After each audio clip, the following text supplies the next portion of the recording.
Ladies and gentlemen, we now move to an important panel discussion on project management and revival of city infrastructure. To moderate this session, may I invite Mr. Phani Prasad Mandalaparthy, Practice Leader and Associate Director, Transport, Logistics and Mobility, Crisil, to kindly join us on the stage. We also welcome our distinguished panelists, Shri M. Mahadev, Officer on Special Duty, MMRDA, Shri S.K. Survase, Chief Engineer, Expressway, Nodal, MSRDC,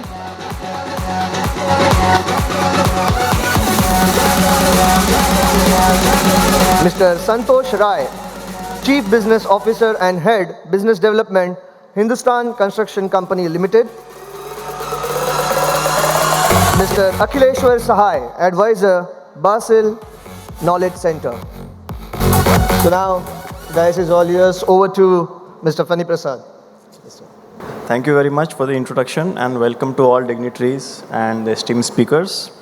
So on the same topic of MMR at 2047, in line with the Viksit Bharat mission towards that year, and what are the opportunities and what are the developments in MMR that can be explored, and we have some great minds who can share their thoughts on the same.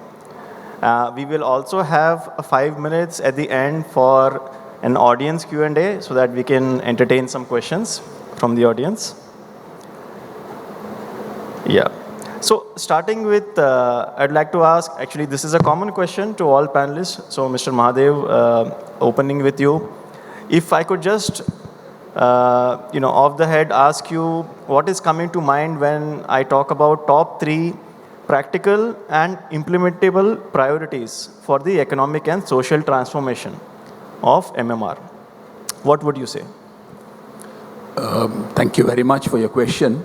So if you see top 3 priorities, the first, since I am a transport planner by background, and this thing would be that, the development of the metro rail systems in MMR and the ring railways, which the government is proposing,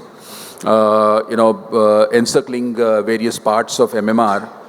That is one of the top priorities, not only for MMRDA, but also whoever is the implementing authority to push and get it completed as fast as possible, probably in the next 5 years or so. So that is priority number 1.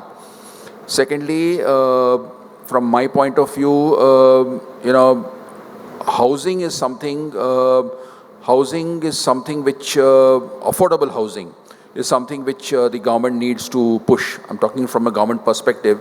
And, government is developing or coming out with various schemes for, pushing affordable housing, slum rehabilitation, and also coming up with, ways by which, you can develop affordable housing, say, close to some sort of a TOD type of thing, which Navi Mumbai is doing, close to railway stations, close to bus stops, where they are developing housing for the economic weaker section, the low-income groups. That is something. And the third, which I would, in transport, of course, I would also talk of green transport, like, pushing your bus transportation, because now we find that bus transportation is pretty lacking in MMR. So along with the metro development, also push the bus transportation, probably through dedicated bus lanes, providing first mile, last mile connectivity through buses, and having some sort of BRTS on these, these ring routes, so that, people can access long distance travel. And then in infrastructure, as I mentioned, housing is one of them. Also, we need to focus a lot on, stormwater drainage, then your waste recycling, which is actually a big issue nowadays in Mumbai. We don't have, we are not able to tackle the huge amounts of solid waste which is being generated. So that is something in urban infrastructure. These water supply is another important thing in urban infrastructure development. Then the third aspect would be the digital push.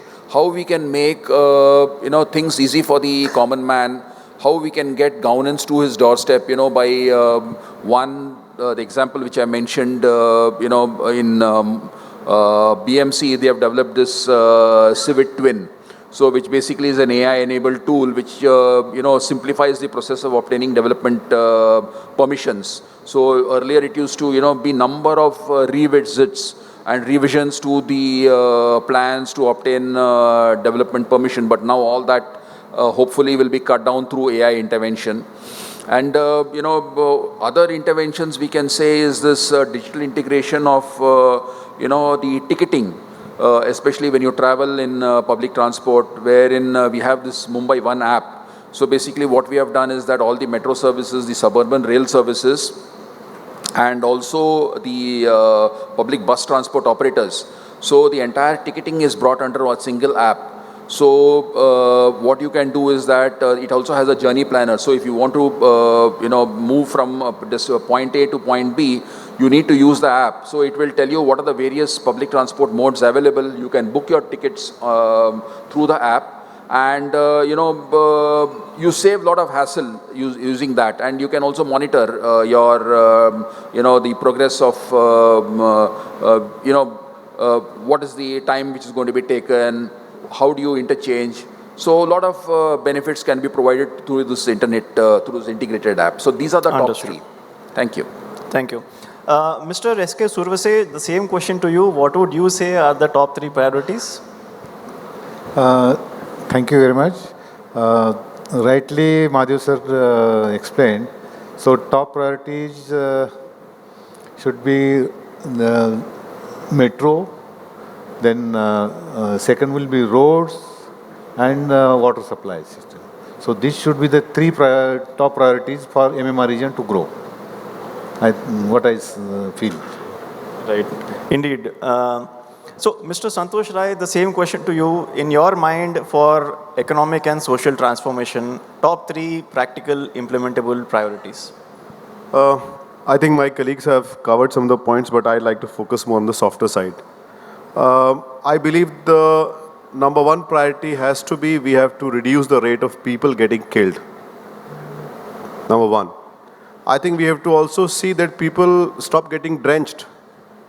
Still, in the we walk on the roads, we all are in our nice cars. I can still see plenty of people walking, running. Still, they are not able to save themselves from stop being drenched. So, the point I'm trying to focus on is there needs to be a lot of attention to the basic plan which goes into the action. Look, we are building and we'll continue to build, for sure. But these buildings also has to, at the end, lead us to the ultimate goal where we want to be. Pedestrians find themselves in the most vulnerable position in a city like Mumbai. We have just seen a very major accident happening on, Delhi-Dehradun Expressway. So the third area I will say is, which is very important, is education of the users. Very critical. I think educated, non-educated people, whoever they are, we all forget the rules when we are driving on this. There has to be a massive drive in that direction wherein we are better users of these facilities. We'll continue to build. I have no doubt about that. The money is there, vision is there, everything is there. But there has to be some user sense which has to start prevailing, and a lot of focus should go there is what I personally feel. No, thank you. Very good points on the softer aspects you have brought out. Thank you. Lastly, to Mr. Sahay, Mr. Akhileshwar Sahay of BARSYL. What would you say, sir? Just 3 ideas that come to mind for the transformation of MMR? Okay, I will take half a minute to set the context. Today, MMR region means 26 million people. 26 million people. 2047, it will be, I'm going by UN projections, 40 million people. 2047, Maharashtra is talking about, Mr. Mahadev, if I'm wrong, correct me, 5 trillion economy. MMR is talking about 1.5 trillion economy, right?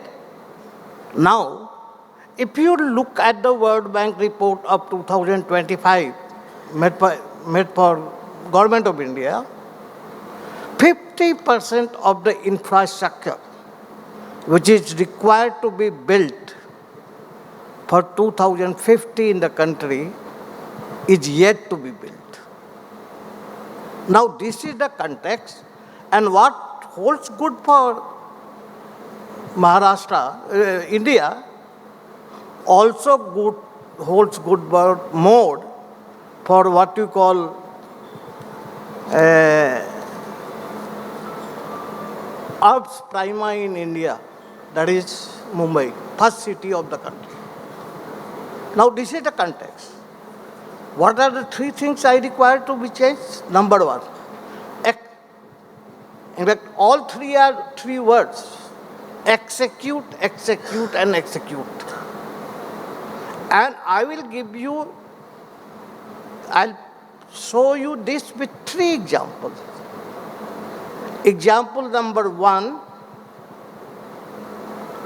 Mumbai heartthrob now, Atal Setu. I carry with me a copy this thick of the report made by none other than J.R.D. Tata. The committee was headed by J.R.D. Tata in 1970s. In fact, as Cabinet Secretary, when Mr. T.N. Session was trying to work against the alignment because it was going close to the nuclear installer, J.R.D. Tata went to Prime Minister Indira Gandhi. Now that's Atal Setu. How many years we have taken to construct as a nation? And believe me, I don't know anybody sitting in this hall knows it.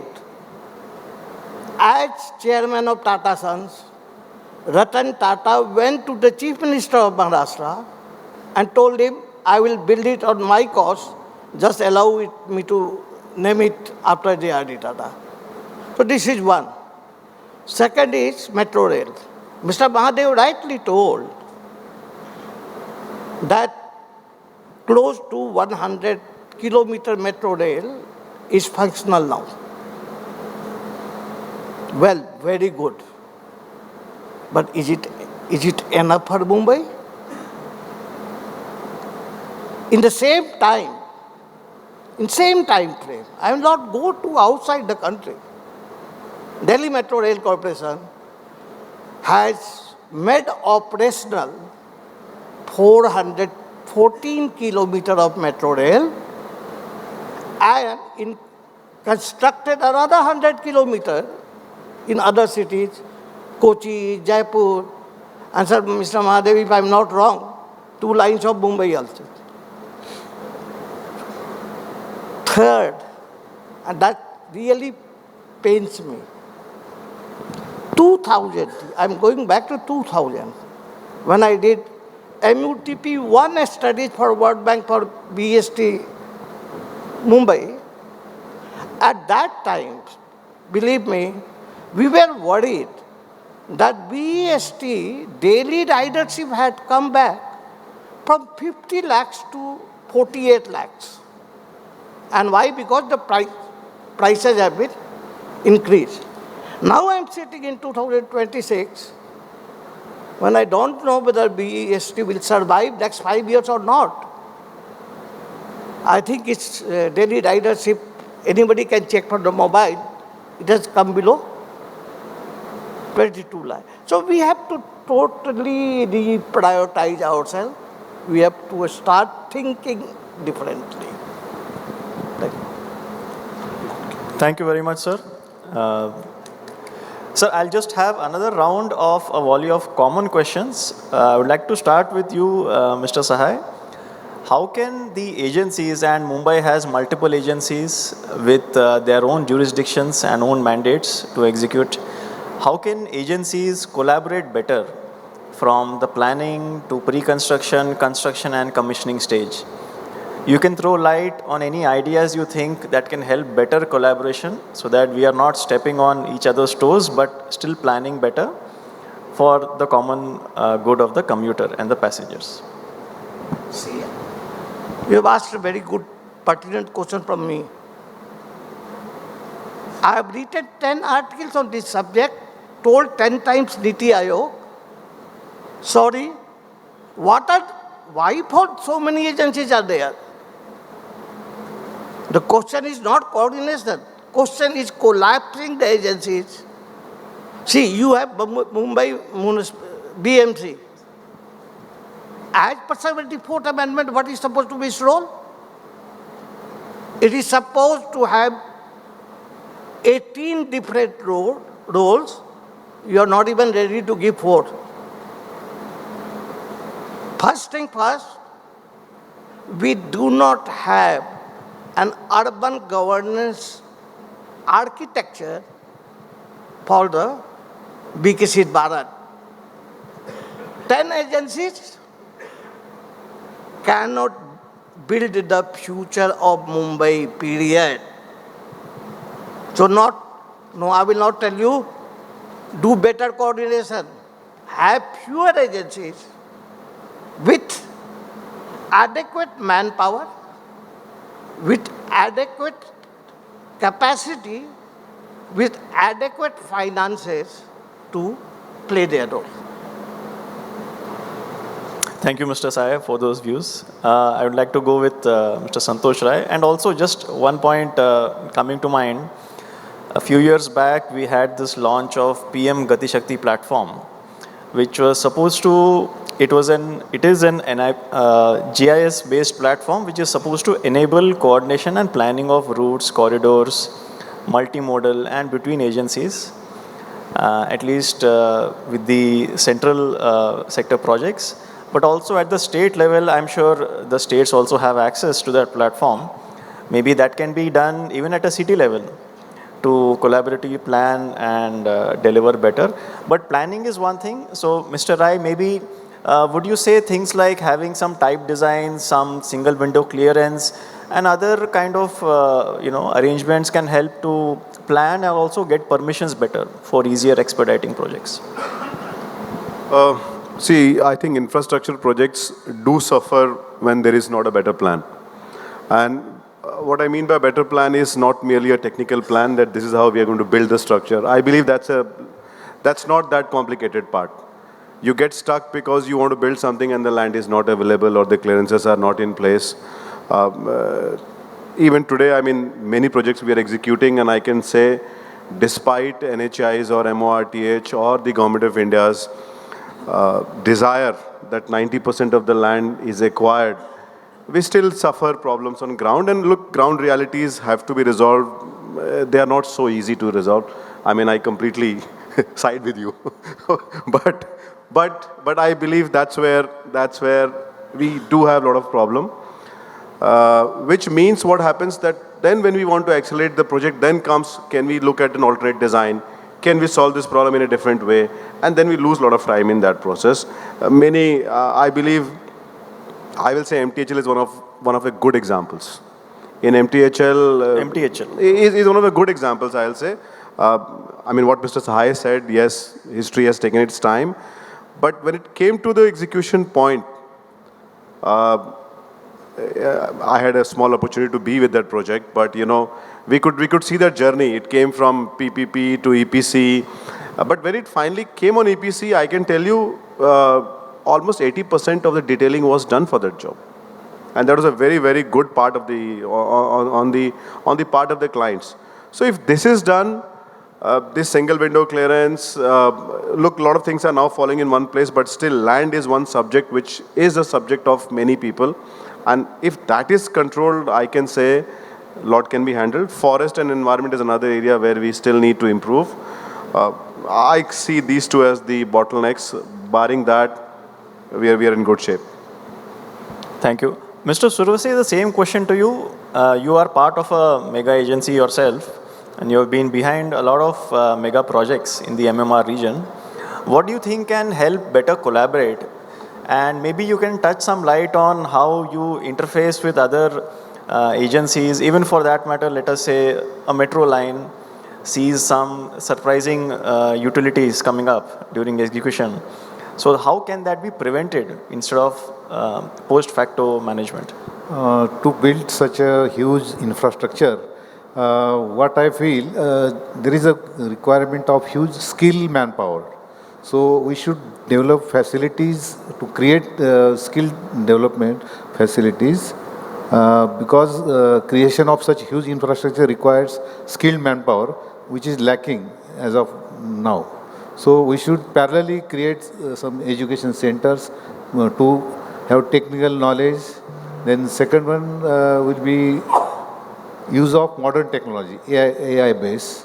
So it will definitely help to create such huge infrastructure. So like coordination to other departments, so one is a tool what you already explained, that PM Gati Shakti portal, so which is helping us to coordinate each departments what they are doing and what we are supposed to do.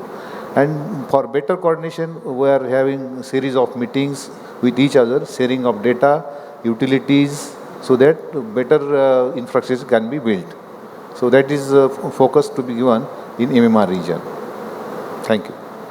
Thank you, sir. Mr. Mahadev, how much are you actually using PM Gati Shakti portal? It has been there since 3 years now, and obviously there is a government push to it, and state government is also supportive. Yes, so this PM Gati Shakti portal is being very actively, pushed by the government of Maharashtra also for implementation. And as you very well know that, it's a very good planning tool where all these, existing infrastructure developments, including utilities, they are on various layers on a GIS platform. So it helps you, to plan your projects much better and, avoid, last moment surprises or so to say, and, keep within the timelines for implementation.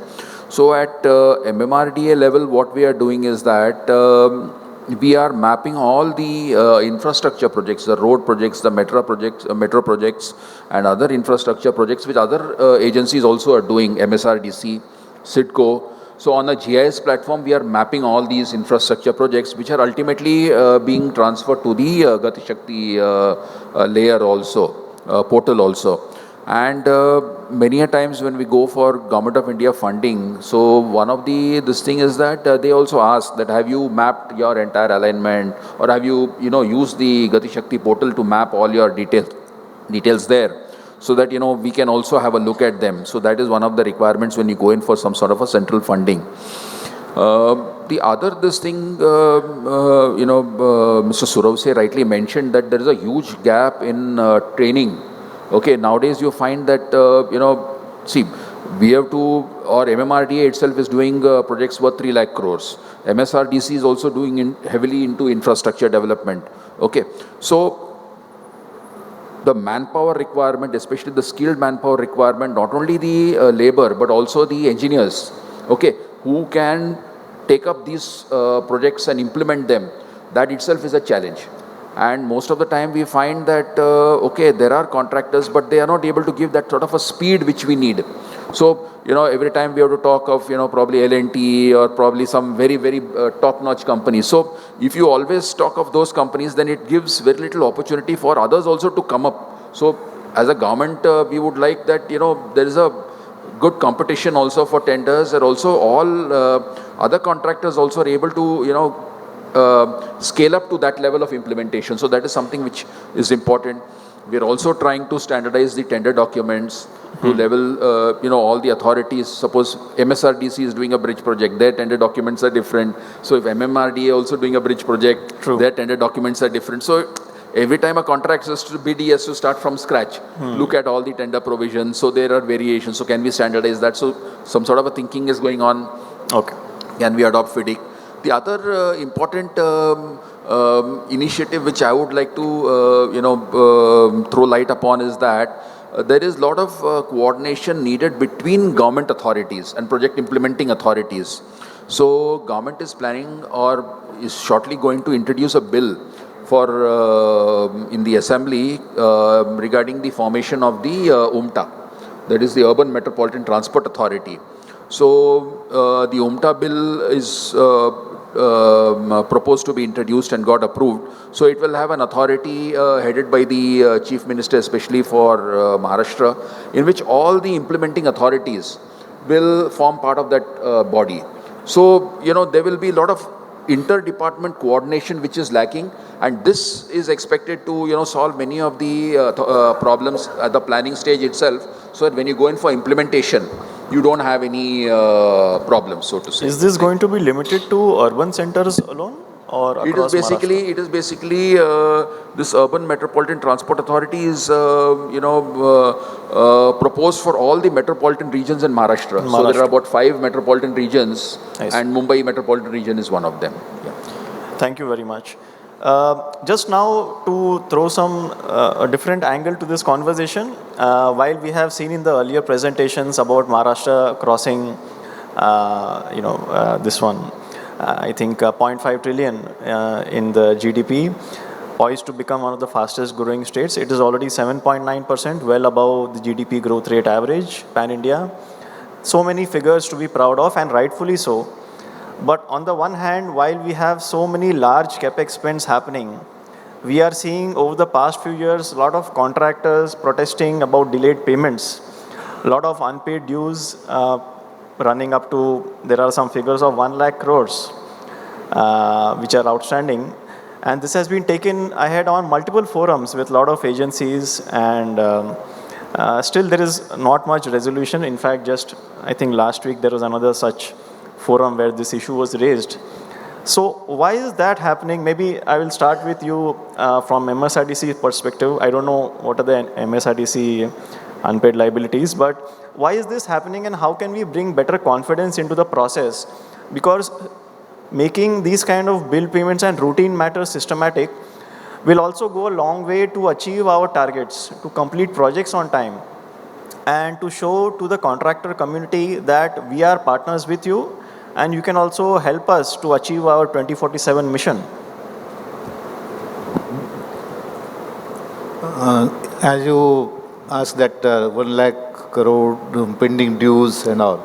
So actually it has happened in various government departments. Papers, actually. Yeah, government departments due to non-planned expenditure actually. So birth of MMRDA or MSRDC, such bodies are created due to such unplanned, to avoid such unplanned expenditure.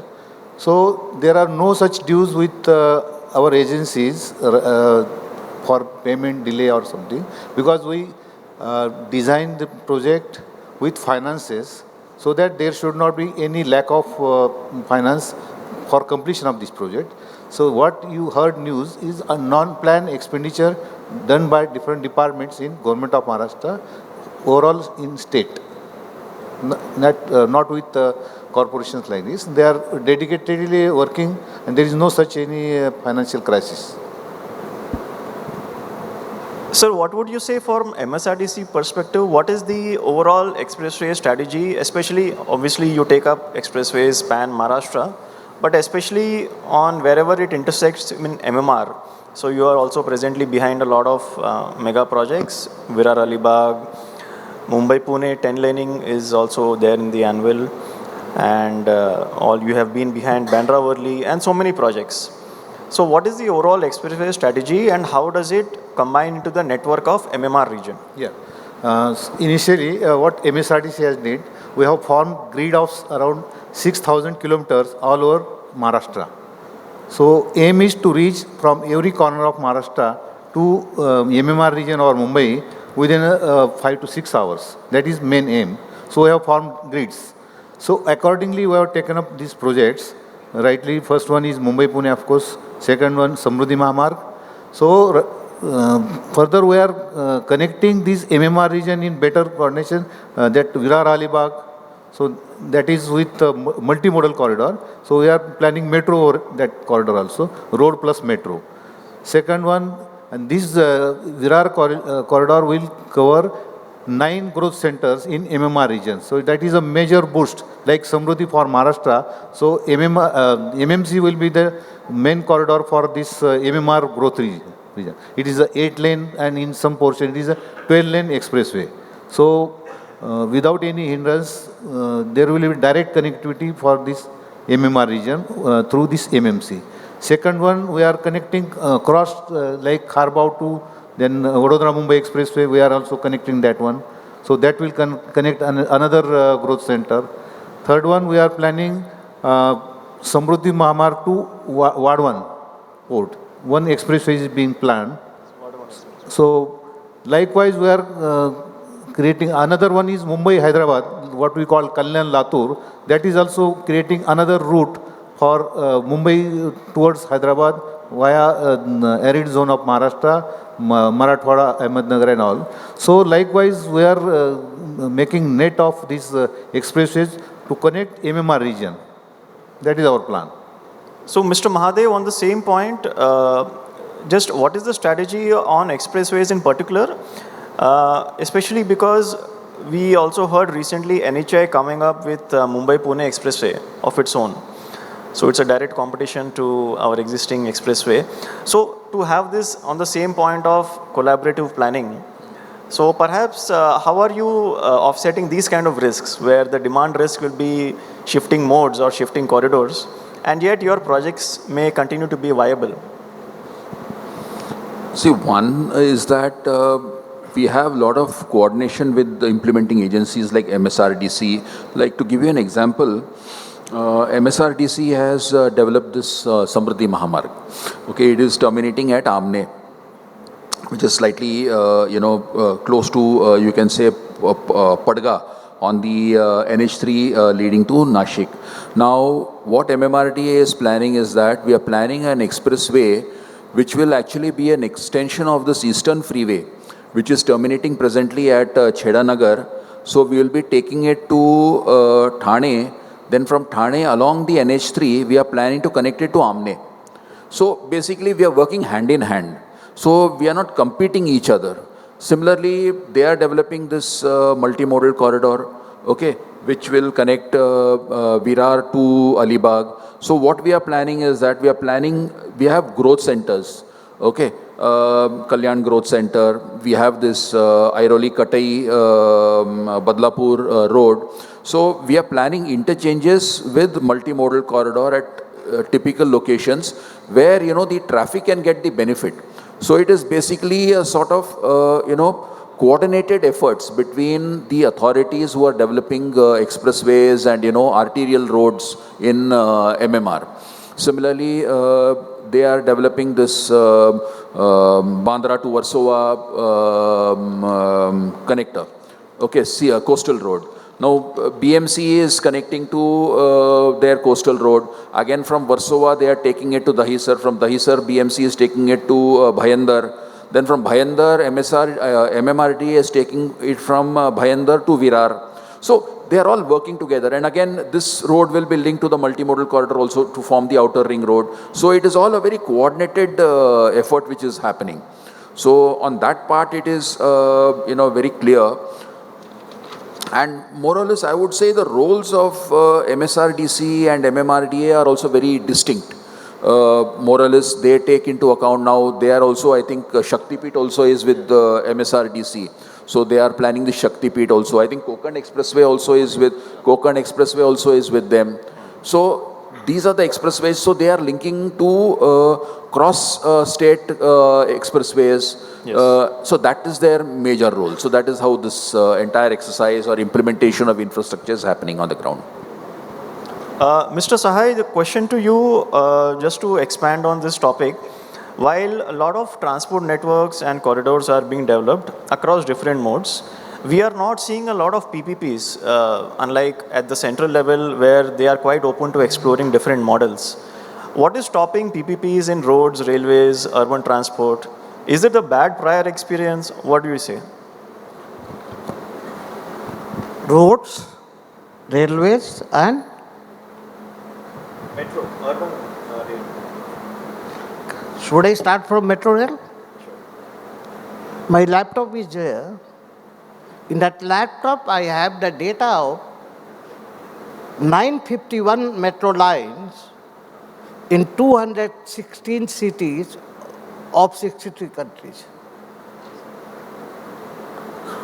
And ever since the first 3 miles of metro were constructed in London in 1863, trust me, I hope I'm not shocking you. There is not even single case. When I say single case of a metro rail PPP concession who survived through its entire concession period. Those people were not idiots who constructed it. How can you give something to someone that you develop on PPP, but you cannot make money? It's impossible sector to have PPP, number one. Number two, Government of India has realized that, and anybody who has read the 2017 Metro Policy will find that Government of India has itself changed the policy. Earlier, Planning Commission wanted 8.2% FIRR from the metro project. Now it has been changed to 14% economic rate of return for the city, not for the metro rail. So now Government of India says metro rail cannot make money. Roads, the original PPP model, what happened, everybody knows. I don't have to tell. It became a PPP project for developing projects by taking the equity out from the project cost and then running the PPP projects on infinite IRR. And this was done by everybody. I will not say. And what happened? All loan became NPA with all the banks. And this gentleman was sent for 1 year by SBI to Hyderabad to just monitor the sticky accounts of the developers. Rail, again, sorry. And why do you want every infrastructure project on PPP? Does not every person in this country pays a tax known as GST? Now we are taxing the poorest person of the country. Infrastructure projects, particularly urban infrastructure projects. Thank you very much, sir. Don't ask for PPP. Simply ask for facility to be provided, duly funded by the Government of India and the state government, and the state governments can do it. He has just told, the moment it was decided to take up the Atal Setu project on EPC, everything fell online. So infra, particularly urban infra, sorry, no PPP. Unless there are small projects which can be done on PPP. Thank you, sir. Mr. Santosh Rai, just the last question before you open up to the audience. As HCC, what do you say are the key takeaways, learnings from Bandra-Worli Sea Link that you've had? Maybe on the contract management aspect, overall project execution planning, what would you share some of your key learnings, takeaways? I will say I can share the learnings from not only Bandra-Worli but from Coastal Road. Both these jobs have in very similar nature. But I believe planning, when I say plan means you have decided exactly what you want to get built.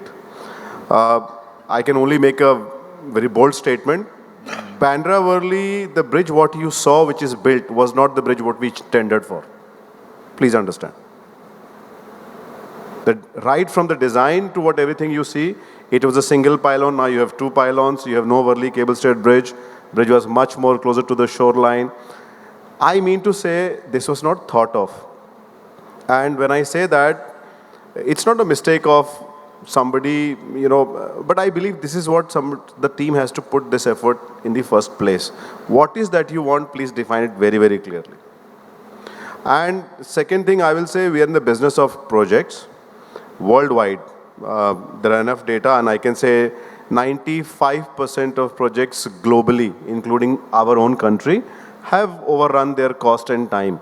And why have they done that? They have done that because some elements which were to be thought of could not be thought of. Now, where do they get delayed in our context?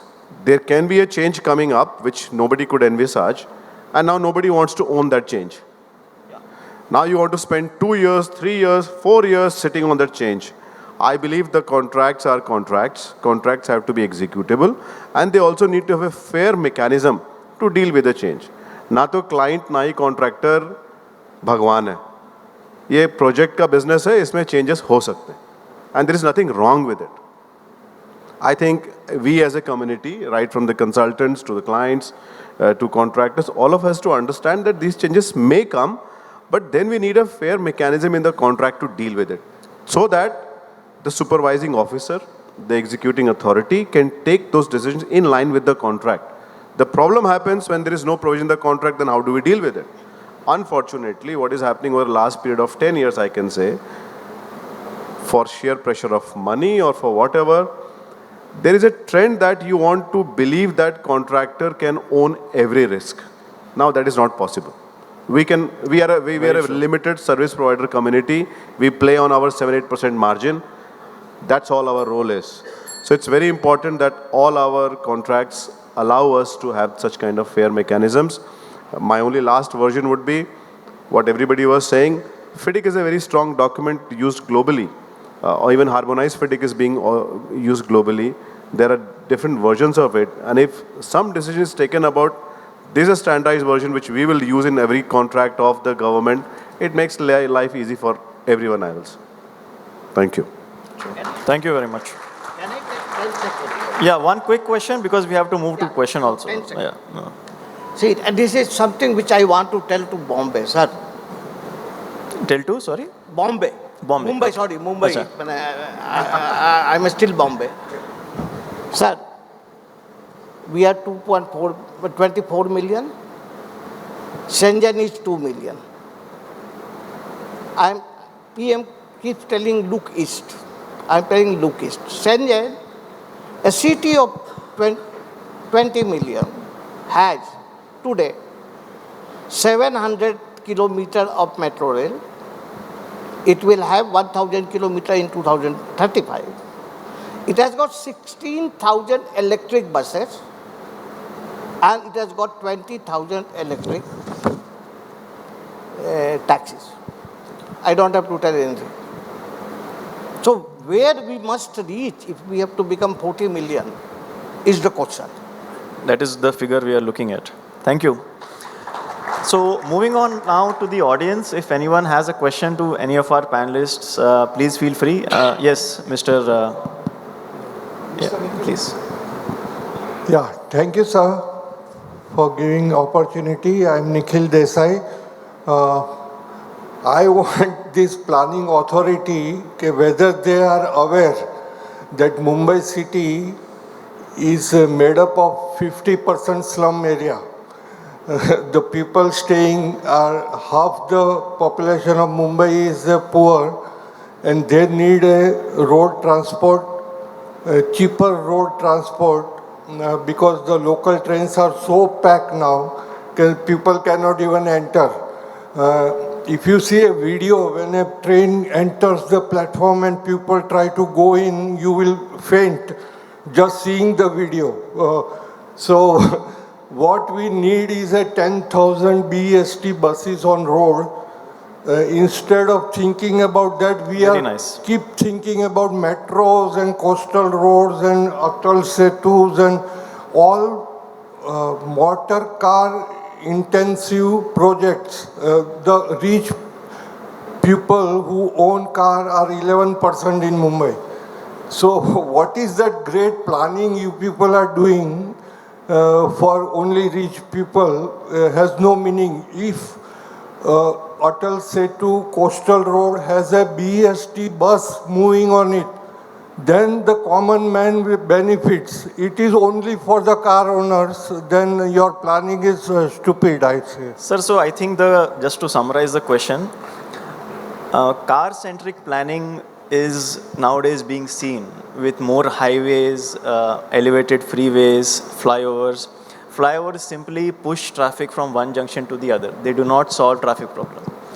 Why is it, sir, that we don't see the same spends like what this gentleman is talking about to improve our bus fleet, to improve local train routes, line doubling, more services, premium services? Why are we seeing more of less of metros or railways or pod taxis coming up? But why not more for the common man? Any of you, sir? The planning agencies he was talking about. I'll just take a quick this thing. See, let me put it this way. The government is definitely, public transport is the way out. Okay, so public transport, now each city has got its own way of, addressing or providing public transport to its citizens. Now, we all know that, the suburban railway was the lifeline of Mumbai city for so many years. Still, it is a lifeline. But it's carrying close to about 80 lakh, 75 lakh people daily. But as you all know that, there is, they are severely crowded and it's very difficult. It's not comfortable, though it may be the cheapest in the world. It is very cheap to travel on the suburban railway, but it is very crowded and it is very difficult to travel during peak hours. So if you find recently the study by the suburban railway system, the railways themselves, they find that there is a slow shift towards the metro. Okay, now metro services are actually more reliable, more safe, and for a city like Mumbai, you find that because of the traffic on the roads, providing bus transport also will not really serve the required purpose. Okay, so basically you're going to have the metro backbone, and bus services definitely we are going to improve more or less on the feeder system, as feeder system to the metro. So what happens is that you have a metro station within 500 meters, that is the plan, within 500 meters of any part of Mumbai. And the BEST bus service will be actually providing some sort of a feeder system, primarily as a feeder system to the metro system. And BST, as you all know, that they are all in the process of procuring more and more buses. At present, they have only about 2,700 odd buses from their earlier fleet of 4,700 or odd. They have dropped down like anything. So they are in the process of procuring. Now, regarding your other point regarding why buses are not using Atal Setu, see, there is nothing preventing BEST from operating buses on Atal Setu. In fact, you find that their premium bus service Chalo is operating on Atal Setu. So they are regularly providing services from Navi Mumbai to Kulaba and other areas via Atal Setu. Okay, so Chalo is operating buses on Atal Setu. So it's a, you can say demand and supply sort of situation. Probably once the Shivdi-Varli connector is ready, we may find more buses are coming so that they provide service right from the Navi Mumbai airport area, not only to southern Mumbai, but also, to western suburbs. So it is all, BST is they are procuring more and more buses. So in days to come, we will see better services from BST, not only on their regular routes, but also in the last mile, first mile connectivity of metro stations. You will find more buses connecting Navi Mumbai with Mumbai also. So all this is definitely, you can expect these things to happen very soon. Thank you, sir. In fact, how is the No Car Fridays coming up, sir, in BKC? No Car Fridays, that initiative of MMRDA. So this is another initiative which is taken by MMRDA. We kickstarted this Friday Public Transport Day on World Environment Day to promote public transport, so that at least on Fridays, every Fridays, people forgo their private vehicles and try to use shared transport, carpooling, or through some sort of a bus system or the public transport to come and commute to work to BKC. So far it has seen a reasonable success because some of the problems which people are facing is that your first and last mile connectivity to BKC is not that good, in the sense that many of the people still rely on shared autos, and autos are not available during peak hour. You find that the buses are stuck in traffic and they are not able to move that fast. So shared autos seem to be the preferred mode, and unfortunately shared autos, one, the prices or the fare during the peak hour is very exorbitant. And many a times you find that it is very difficult to get a shared auto also. But we are trying to provide more and more public transport, at least on Fridays, to encourage this participation by the people who work in BKC. Thank you. Thank you, sir. Any last question from any audience Hello. member? Anyone? I would just ask, we spoke about skilling part, right? This is almost 15, 20 years, the whole industry, the government, center, state, all states are talking about skilling initiatives and all. But I don't see any drastic change in this. I'm sorry to say, but absolutely no towards this. Even with the state agencies or the private sector also, not encouraging so much skilling. There are few students sitting here, but I don't think there are many institution people also sitting over here. There is nothing driving towards the institution also. There are some subjects which should be towards the skilling initiatives for all these sectors, which I think the agencies should take it forward, working towards the institutions also. And plus the private, I think HCC is also there, other private sector is also there. I think the skilling is the most important part if we want some efficiency in the project side. I think any one of you can answer on this. Thank you very much. Mr. Rai, would you like to answer? In fact, just before you answer, I think the onus on skilling is, I think now, of course, a lot of private contractors have taken up as part of their CSR, and they have founded your institutes also. Primarily, it should be a social infrastructure issue, should be provided by the government. But how do you see the skilling coming up now? Principally, I'll not agree that this should be social. There's no need this to be social. This is completely purely driven by business. Look, we need skills. The business needs the skill and the society needs to give that skill. So there has to be a way that we can translate it into an actual action. And if you ask me, companies like us, we have been associated with engineering colleges, post-graduation colleges, not merely for the namesake of it. I mean, we are literally investing into them to produce class engineers and class postgraduate students who can take up on project management and other things. But this cannot still solve the problem because this is a much, much, much larger issue. So I strongly personally believe a technology here has to come into a very, very big role. What we are doing and what we are trying to do.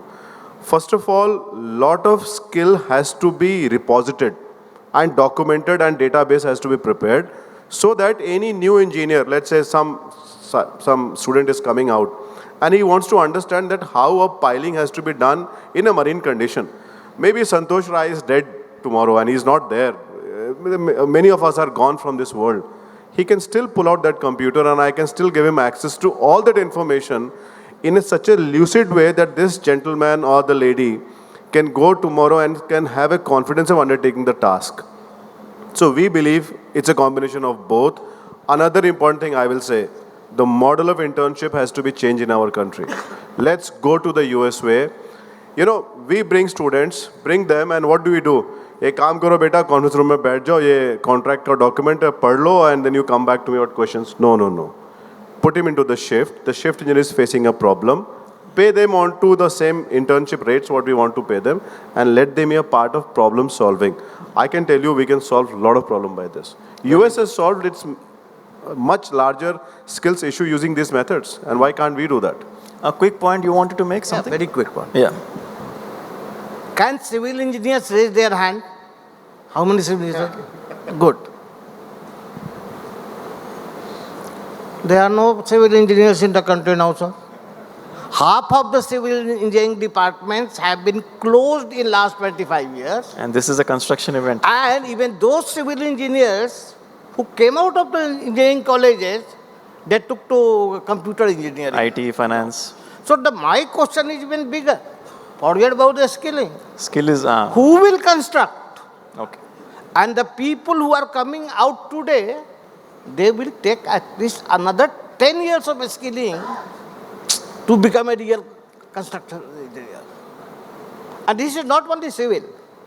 Take any real engineering job, The core engineering. even in IIT, for the first time in 10 years, civil engineering has made a comeback in IIT this year. Yes, second strain. Now they Okay? want people. Now God knows in how many other engineering colleges. Do we have time for a last quick question? Yes, one question only. Acha. Hello? Yes, please. Yes. I have heard that around 40 million population will be there in MMR region. We are investing a lot in transportation, construction, housing. But what about water supply? Water supply will be a major problem at that time. Now also we are facing, because of this natural all calamities, now only 7% water supply is remaining in dams. And Mumbai is the only city which used to get regular water supply all over India. But in MMR region, they are facing problem now also. So what planning for that is done for water supply Very and important sewage point. disposal also? Because we are very late in that. Yes. Anyone can answer, I think, more from the planners, authorities perspective. As a MSRDC, in our planning areas, we have taken up a task of construction of dams. So first dam will be constructed in SP area in between Naina to that Khopoli area. So we have identified one site which is having a potential of our 14-15 TMC water supply. So that will serve the purpose of new town, as well as it can give supply to Navi Mumbai and other Mumbai 3 and Mumbai 4. So what we are planning in this way. So likewise, other planning areas, SPAs may also be thinking so. I think MMRDA also in the same position. So definitely that is point of concern. Rightly, I also pointed out, water is the big issue. Yes. So we should think about it. And we In are fact, sir, going now ahead. water has been stopped to construction sites, right, temporarily. So for the development, this should be in uninterrupted supply, and so that the work can progress unhindered. See, regarding water supply, actually, a lot of views are there. One is that we need to use water judiciously, and probably, use of your sewage water, treated sewage water, use of rainwater recycling, and then now BMC is also talking of desalination plants also. So, we need to look at all these aspects, because water is something which is, limited source. You can't say we have, we can provide unlimited quantities of water. So it will be always in limited quantity. So we have to use it judiciously. So that is something aspect which probably in the days to come, we have to learn to, use water judiciously, and how we can conserve water which we have.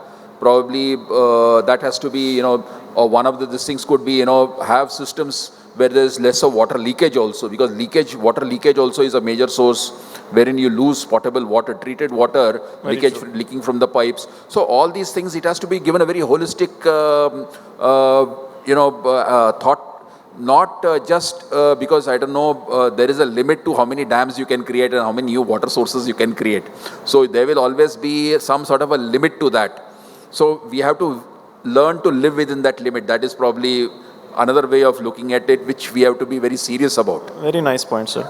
So thank you very much for this session. I think, please quickly. There's no mic. You are from the landscaping industry. Yeah, I'm from the landscaping industry and I work on ground level. Okay, so I'm sharing my personal experiences. Like we plant shrubs, medium-sized trees and big trees, and we make big gardens and basically beautifying the city.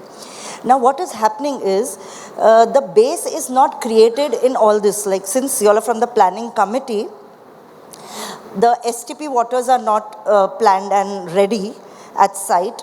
Then the rainwater harvesting, there is no rainwater harvesting happening in any of the BMC approved buildings also, though they give approval and they give the OC, but there is no rainwater harvesting done. Maybe they do it just to show and it is removed later on. Now when I plant so many shrubs and plants and trees on the roads and even on the metro medians, what are we using? You know, that is only the groundwater. Through tankers we are watering it. And once I stop that, that is my contract is over, they all die. So this is a very, very major concern. We talk about sustainability, we talk about water conservation. Honestly, there is no planning for that. So when we talk, I mean, it sounds very nice that we should consume it, sambhal ke, that conservation is needed, but there is no action.